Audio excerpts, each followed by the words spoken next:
네, 안녕하세요. 깡들입니다. 오늘 10월 11일 금요일이고요. 제가 오늘은 좀 낮에 병원을 갔다 와서 약을 먹고 좀 쉰다고 일을 못했습니다. 열심히 한다고 매일 말만 하고 지금 요즘에 일을 많이 못하고 있는데 저뿐만이 아니라 다른 기사님들도 좀 체력 보충 잘 해가시면서 운행을 하셔야 되는 게, 일을 하셔야 되는 게 이 직업인 것 같고요. 저도 열심히 달려온 만큼 많이 피로도가 누적이 되어 있어요. 거기다가 요즘에 전화 받고 이런 업무를 병행하면서 몸이 좀 축난 것 같습니다. 감기 같은 건 아니고 좀 근육통이 심하게 와가지고 병원을 다녀왔고 지금은 많이 좋아져서 좀 알려드리고 싶은 게 있어서 영상을 찍게 되었습니다. 제가 기사님들하고 통화를 계속 하다 보고 모르시는 걸 알려드리고 하다 보니까 정해진 것들이 몇 가지가 있더라고요. 그래가지고 그런 거를 좀 이야기하면서 영상으로 남겨두면은 기사님들이 혹시라도 보시게 되면 도움이 되지 않을까 이런 생각에서 영상을 찍고 있고요. 일단 사고에 대해서 좀 이야기를 해보려고 해요. 운행을 하면서 사고는 안 나면 최고 좋겠지만 그거는 본인 뜻대로 되지 않을 때가 있습니다. 경미한 사고가 됐던, 주차하다가 긁는 사고가 됐던, 아니면 누가 와서 충돌을 하는 사고가 됐던, 내가 원하진 않지만 그런 상황들이 생길 수가 있고 그런 상황에 따라서 어떤 식으로 대처를 해야 되는지 간단하게나마 좀 설명을 드리려고 해요. 이거는 뭐 소속사에 따라 다르겠지만 우선은 소속사가 전화를 받는다고 하면은 소속사랑 먼저 통화를 하는 게 좋습니다. 가만히 있는 차를 내가 가만히 뒤에서 들이받았다 이런 거는 사실 소속사 통화할 필요도 없어요. 그냥 보험사 접수해가지고 보험 처리를 해주면 되는데 사고에도 종류가 여러 가지가 있습니다. 하다못해 고속도로를 지나가다가 포트홀을 밟으면서 차가 바퀴가 터졌다. 그러면서 측면 가드레일을 들이받았다. 뭐 이런 사고라든가 이런 것들은 또 그때그때 매뉴얼이 다릅니다. 뭐 고속도로 공사 거기에 책임을 물어야 되는 경우도 있고 이거는 내가 배상을 하지 않아도 되는 사고들이 전화를 받다 보니까 상당히 많은 것 같아요. 그런 것까지도 이 기사님들이 잘 모르는 상태에서 혼자 하다 보면 대응이 쉽지 않으니까 일단 소속사를 통해서 이런 사고가 있었다. 이럴 때 어떻게 접수를 하면 되고 어떤 식으로 내가 대처를 하면 되겠냐. 이렇게 물어보시면 적어도 소속사를 하는 사장님들이랑 뭐 기사관리 실장님들은 매뉴얼들을 가지고 있습니다. 남들보다 경험도 많을 거고 이거에 대해서 들은 이야기가 많기 때문에 그런 상황엔 이렇게 하면 되고 이런 상황이 저렇게 하면 되고 하다못해 좀 친절하게 해주는 곳들은 직접 통화를 해서 뭐 이런 상황은 제가 뭐 통화해서 해결해 드리도록 하겠습니다. 이런 경우가 저도 있었고 다른 소속사들도 분명히 있을 거예요. 그러니까 이런 거를 잘 이용하셔야 될 거라고 저는 생각을 합니다. 보통 사고가 나면 당황해가지고 이거저거 많이 놓치고 그 손님이라든가 차주라든가 원하는 대로 해주는 사람들이 꽤 있는 것 같은데 그게 나쁘다는 건 아니지만 무조건 기사들의 책임이 아닌 것까지 기사가 책임을 질 필요는 없다.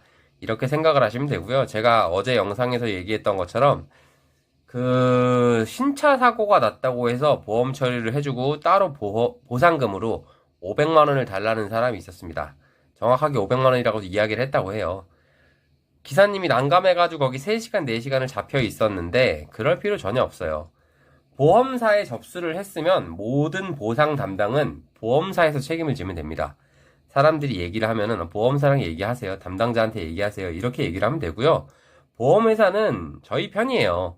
사실 기사님들 편이라기보다는 보험회사라고 하는 것 자체가 돈을 최소한으로 내보내야 되고 손님들한테 협의를 해야 되는 게 보험사의 직원이 일이기 때문에 저희 편이라고 생각을 하시면 될 것 같고요. 그런 쪽을 잘 이용해가지고 하면 기사님들이 당황하거나 뭐 마음 급해가지고 뭐 불리한 조건에 계약을 안 하셔도 된다. 뭐 요 정도 생각하시면 될 것 같습니다. 그리고 사고가 날 때 가끔 억지를 부리는 사람이 있어요. 분명 내가 한 게 아니야. 내가 한 게 아니고 원래 있었던 건데 기사한테 뒤집어 씌운다. 이런 경우를 저는 한 번도 당해보지 못했는데 몇백 명의 기사님을 상대하다 보니까 그런 경우가 있다고들 들었어요. 그럴 때 중요한 게 뭐냐? 사진을 찍어두는 게 괜히 찍어두는 게 아닙니다. 사진은 기사들한테 최소한의 보험이라고 생각을 하시면 되고요. 출발과 도착지에서 찍는 사진은 나를 지켜주는 최소한의 보험이다. 이런 식으로 생각을 하면 됩니다. 차량이 고가의 차량 같은 경우에는 진짜 기스난 부분 잘 찾아가지고 찍어두시는 게 충분히 도움이 되실 거고요. 만약에 송도를 가는 차라든가 폐차장을 가는 차라든가 이런 거는 사실 그런 거 가지고 시비 붙을 일이 없기 때문에 좀 융통성을 발휘해서 잘 찍으시면 좋을 것 같습니다. 사고에 대한 내용은 여기까지 하면 될 것 같고, 또 많이들 물어보시는 게 요금 관련이에요. 요금 관련 물어보시는 게 초보 때는 이게 현금인지 카드인지 헷갈릴 때도 많고, 언제 돈을 주는지 궁금하실 때도 많을 거고, 이게 충전으로 되는지 현금으로 받는지 이체를 받는지 이런 것들을 궁금해 하시는 분들이 생각보다 많을 거예요. 이거에 대한 문의를 상당히 많이 받고 있는데, 요금을 못 받는 경우가 있나요? 일단은 여기에 대해서 대답을 해드리면은 제 생각에는 거의 없다고 봅니다. 가끔 있어요. 대한민국이 뭐 아무리 정직해졌다고 해도 일부의 사람들은 아직까지 비양심적인 사람들이 있습니다. 근데 저는 아직까지 돈을 못 받아본 적은 한 번도 없고요. 다 받는데 다만 하루 있다가 주고 이틀 있다가 주고 이런 사람들이 있는 거지 아예 못 받는 경우는 거의 없다. 이렇게 생각을 하시면 되고, 요금은 언제 들어오나요? 이런 거 저한테 많이 물어보시는데 그거는 탁송 회사마다 달라요. 바로 주는 곳이 있고 저녁에 일괄 정산해서 주는 곳이 있고 후불도 바로 들어오는 후불이 있고 다음날 들어오는 후불이 있고, 이게 궁금하다 이럴 때는 어떻게 하시면 되냐면 상황실에 전화해서 친절하게 물어보시면 돼요. 상황실에서 그런 것까지 물어본다고 락 걸릴까봐 걱정하시고 그러는데 당연히 물어볼 수 있는 권리는 있습니다.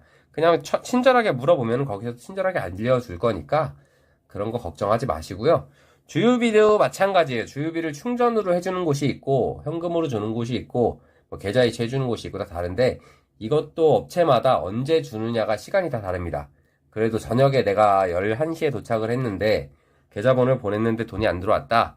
이런 경우는 조금만 여유를 가지시고 다음날까지 기다려 보시고요. 다음날 문자를 그때 안 온다 하면 전화를 하시고, 이런 방식으로 어차피 사람들이 하는 일이기 때문에 조금만 이것도 역시 융통성 있게 접근하시면 크게 걱정하실 일이 별로 없을 것 같습니다.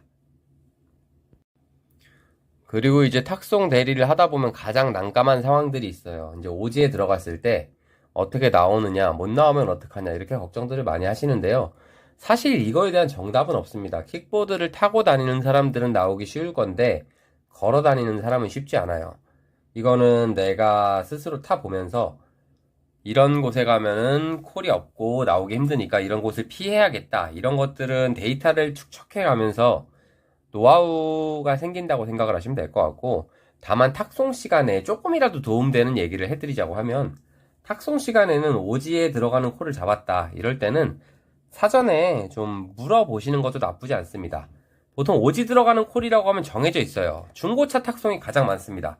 아니면은 글쎄요, 또 뭐가 있을까요? 폐차장. 근데 폐차장만 해도 버스 정류장이 다 근처에 있어요.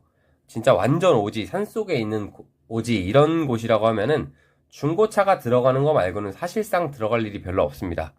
중고차를 받을 때는 대부분의 사람들이 기다리고 있고요.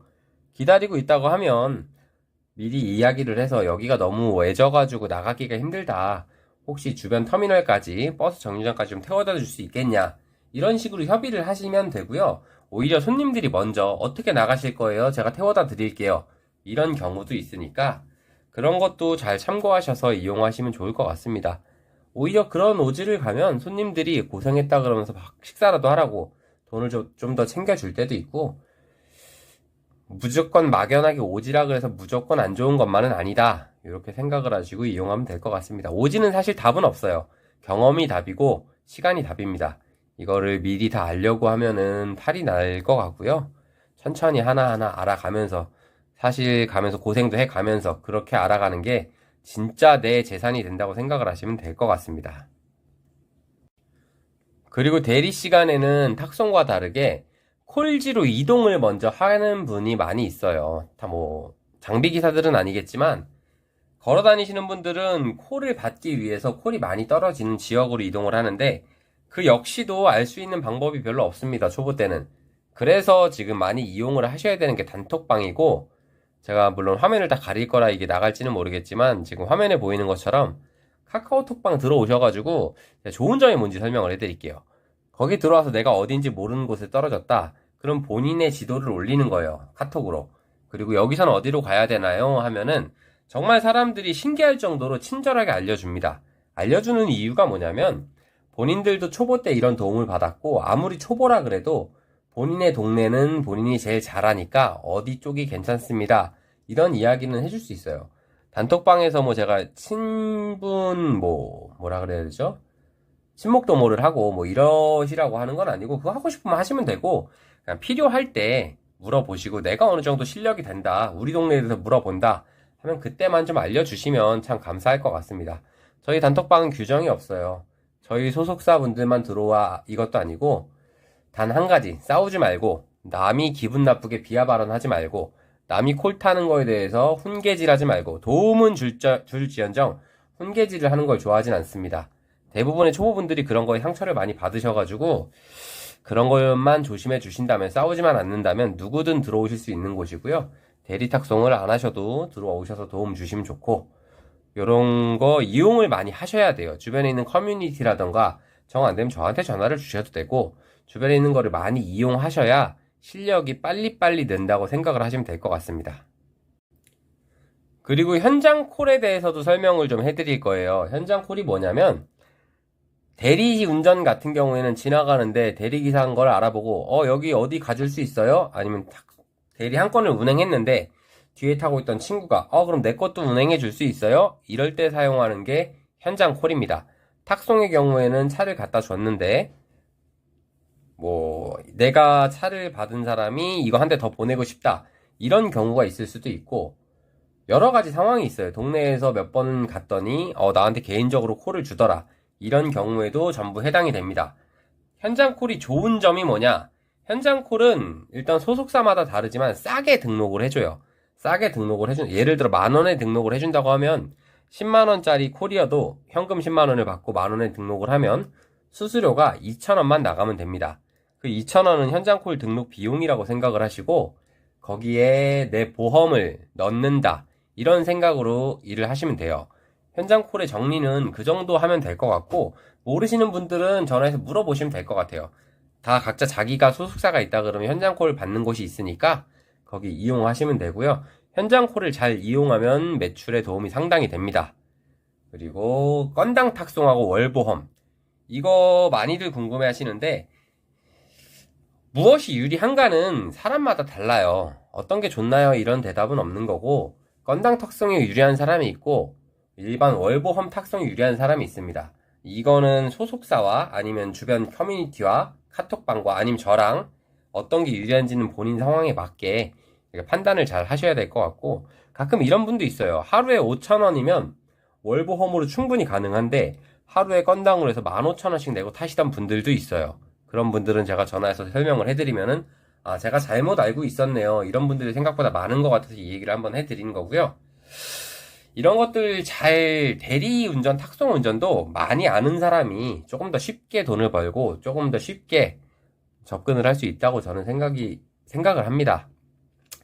이 이야기는 오늘 여기까지만 할 거고 마지막으로 제가 좀 부탁을 드리고 싶은 게 하나 있는데 저도 사람이고 다른 소속사 사장님들, 기사관리 실장님들도 사람이에요.